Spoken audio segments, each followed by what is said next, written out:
Pernahkah kamu berjanji kepada seseorang sampai sekarang belum kamu tunaikan? Pernahkah kamu berjanji kepada Allah namun sampai sekarang kamu belum tunaikan? Janji itu adalah hutang. Hutang itu wajib dibayar. Dan janji yang sudah terikrar dan belum terlaksanakan itu adalah sebuah nazar. Nazar harus ditunaikan. Jika tidak, konsekuensinya itu sangat-sangat tidak baik untuk kehidupan. Kali ini aku akan berbagi testimoni seorang yang telah bernazar di jalan Allah namun tidak ditunaikan dan hasilnya sangat-sangat luar biasa. Dahsyatnya Allah langsung turunkan azab seketika. Kamu penasaran? Mari kita simak. Assalamualaikum warahmatullahi wabarakatuh. Salam pejuang keajaiban. Hari ini tidak seperti biasa aku memberikan kisah keajaiban.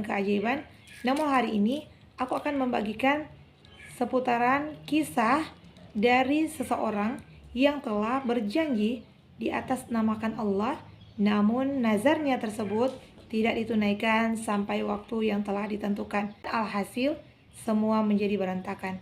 Apakah ini? Sebelum kita lanjut, siapapun teman-teman sekalian yang ingin mengirimkan testimoni keajaiban apa saja bisa kirimkan ke nomor WA aku 082195054507 dan insya Allah akan aku sharingkan dan aku bagikan ke teman-teman semua agar semua teman-teman saudara-saudara kita bisa mendapatkan kebermanfaatan dan keajaiban yang sama. Hari ini aku akan berbagi sebuah kejadian yang pernah terjadi. Ini kisah nyata dan itu terjadi oleh dan dilihat oleh ayah aku sendiri ketika beliau melihat temannya sendiri seorang sesama petani yaitu benar-benar merasakan mungkin teguran dari Allah karena nazar yang telah dia buat sebelumnya, namun setelah Allah kabulkan doanya malah nazarnya itu tidak ditunaikan. Singkat cerita, dulu ayahku punya 2 orang teman, yaitu mereka bertiga dan mereka seorang petani. Ayahku itu seorang petani besar-besaran di waktu itu dan dia punya sahabat, dan ketika sahabatnya itu seringkali gagal panen dan di waktu itu dia bermunajat kepada Allah ketika dia akan menanam sayur pare atau biasa di Manado disebut paria. Sayur itu rasanya sangat pahit namun enak. Ketika dimakan itu agak sedikit krenyes-krenyes terdengar begitu di telinga. Namun alhasil ketika dia berjanji kepada Allah tidak ditunaikan. Ketika dia sudah mulai mau menanam, dia bernazar seperti ini. Ya Allah, jika panenku kali ini berhasil, maka alhamdulillah akan aku sumbangkan ke masjid setengah dari hasil panen tersebut. Namun ketika Allah kabulkan doanya dan hasil panennya itu sangat-sangat luar biasa, dia begitu melihat buah-buahnya itu tergantung di mana-mana saja, pohonnya sangat-sangat rindang dan dia tidak menjalankan apa yang telah dia amanahkan, yaitu nazar kepada Allah. Dia tidak mau memberikan apa yang telah dia janjikan kepada Allah. Dan di sanalah hal itu mulai bermula. Tiba-tiba ketika dia meminta doa kepada Allah tersebut, 2 minggu kemudian dia langsung melihat hasil doa tersebut. Alhamdulillah buahnya itu sangat-sangat banyak, daunnya rindang dan lebat. Dan luar biasa. Itu sekali dipanen hasilnya itu berjuta-juta. Dan beliau ingkar janji kepada Allah. Beliau tidak memberikan apa yang telah dia nazarkan. Ketika dia akan panen pertama, dia akan membagi hasilnya setengah untuk Allah dan setengah untuk dia. Malah dia pakai hasil itu untuk dirinya sendiri. Dan kamu tahu apa yang terjadi setelahnya? Pertama itu cukup berhasil, alhamdulillah, dan dia mendapatkan uang berjuta-juta dari hasil panennya. Dan ketika mau panen yang kedua, dia pergi ke kebun, dia melihat panen yang kedua ini lebih banyak hasilnya dari panen pertama. Dan ketika sudah dipanen kedua, malah dia ingkar janji lagi kepada Allah. Dia tidak memberikan apa yang telah dia nazarkan. Dan ketika mau panen lagi yang ketiga, dia melihat buahnya lebih semakin lebat ketika akan dipanen nanti. Dan kamu lihatlah kekuasaan Allah. Di panen ketiga, ketika dia akan panen di besok harinya, hari ketika dia mau datang untuk panen, pada besoknya dia melihat tanaman parenya itu sudah seperti terkena sengatan matahari yang sangat luar biasa. Dan bukan hanya buahnya yang kering, layu dan lunglai, namun sama pohon sekalian itu seperti sedang tersiram air panas dan terbakar semua habis. Begitu Masya Allahnya Allah. Ketika sudah berjanji maka tunaikanlah.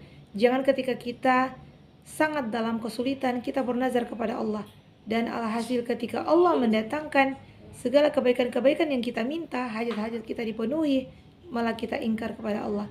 Ini adalah bukti, salah satu contoh ketika kita berusaha mengabaikan apa yang telah kita janjikan kepada Allah, maka inilah yang akan terjadi. Ini sengaja aku bagikan untuk mengangkat dari sebuah kisah nyata yang terjadi di kalangan ayah aku, dan semoga menginspirasi teman-teman untuk menjauhi perkara-perkara yang tidak disukai Allah, termasuk nazar. Karena nazar sudah berjanji maka tepatilah. Ketika kita ingin berjanji, jangan berjanji yang tidak memungkinkan kita untuk melakukannya. Karena ingat, ketika kita berjanji maka kita harus menunaikannya. Janji adalah hutang yang harus dibayar. Dan beginilah cara Allah mengambil cara bayaran yang setimpal. Allah sudah mengabulkan doamu. Sekarang giliran kamu untuk membayar hutangmu kepada Allah, yaitu nazar. Namun mengapa tidak diberikan? Hanya karena takut kamu jadi miskin.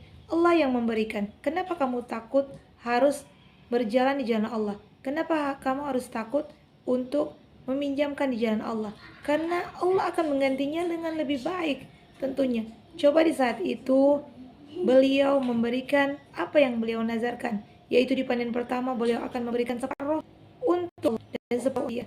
Insya Allah hasilnya pasti akan berkali-kali lipat, bahkan akan jauh lebih daripada apa yang telah dia berikan kepada Allah.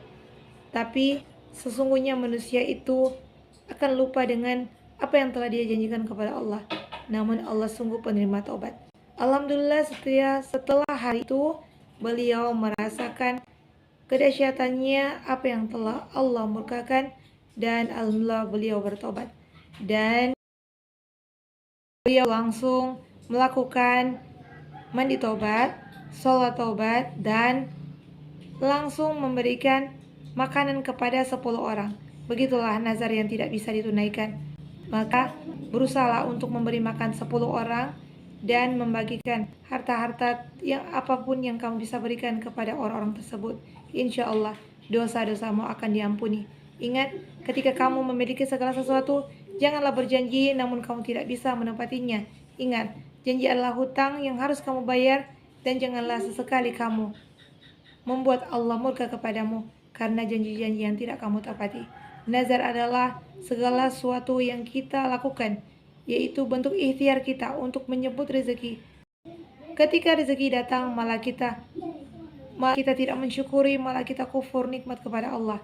Ingat, semua pemberian Allah akan Allah ambil, apapun itu hanya titipan, dan jagalah sebaik-baiknya yang telah kita janjikan kepada Allah. Insya Allah hidup kita akan lebih bermakna, hidup kita akan jauh lebih baik, dan kita akan mendapatkan keberlimpahan, kemakmuran, kejayaan, keberhasilan, dan kekayaan lewat jalur langit, yaitu nazar yang kita tunaikan. Ingat, ini hanya sebuah cerita, namun ini diangkat dari kisah nyata. Insya Allah bisa menginspirasi semua teman-teman, saudara-saudara agar jauhilah perkara-perkara yang tidak disukai Allah. Wassalamualaikum warahmatullahi wabarakatuh.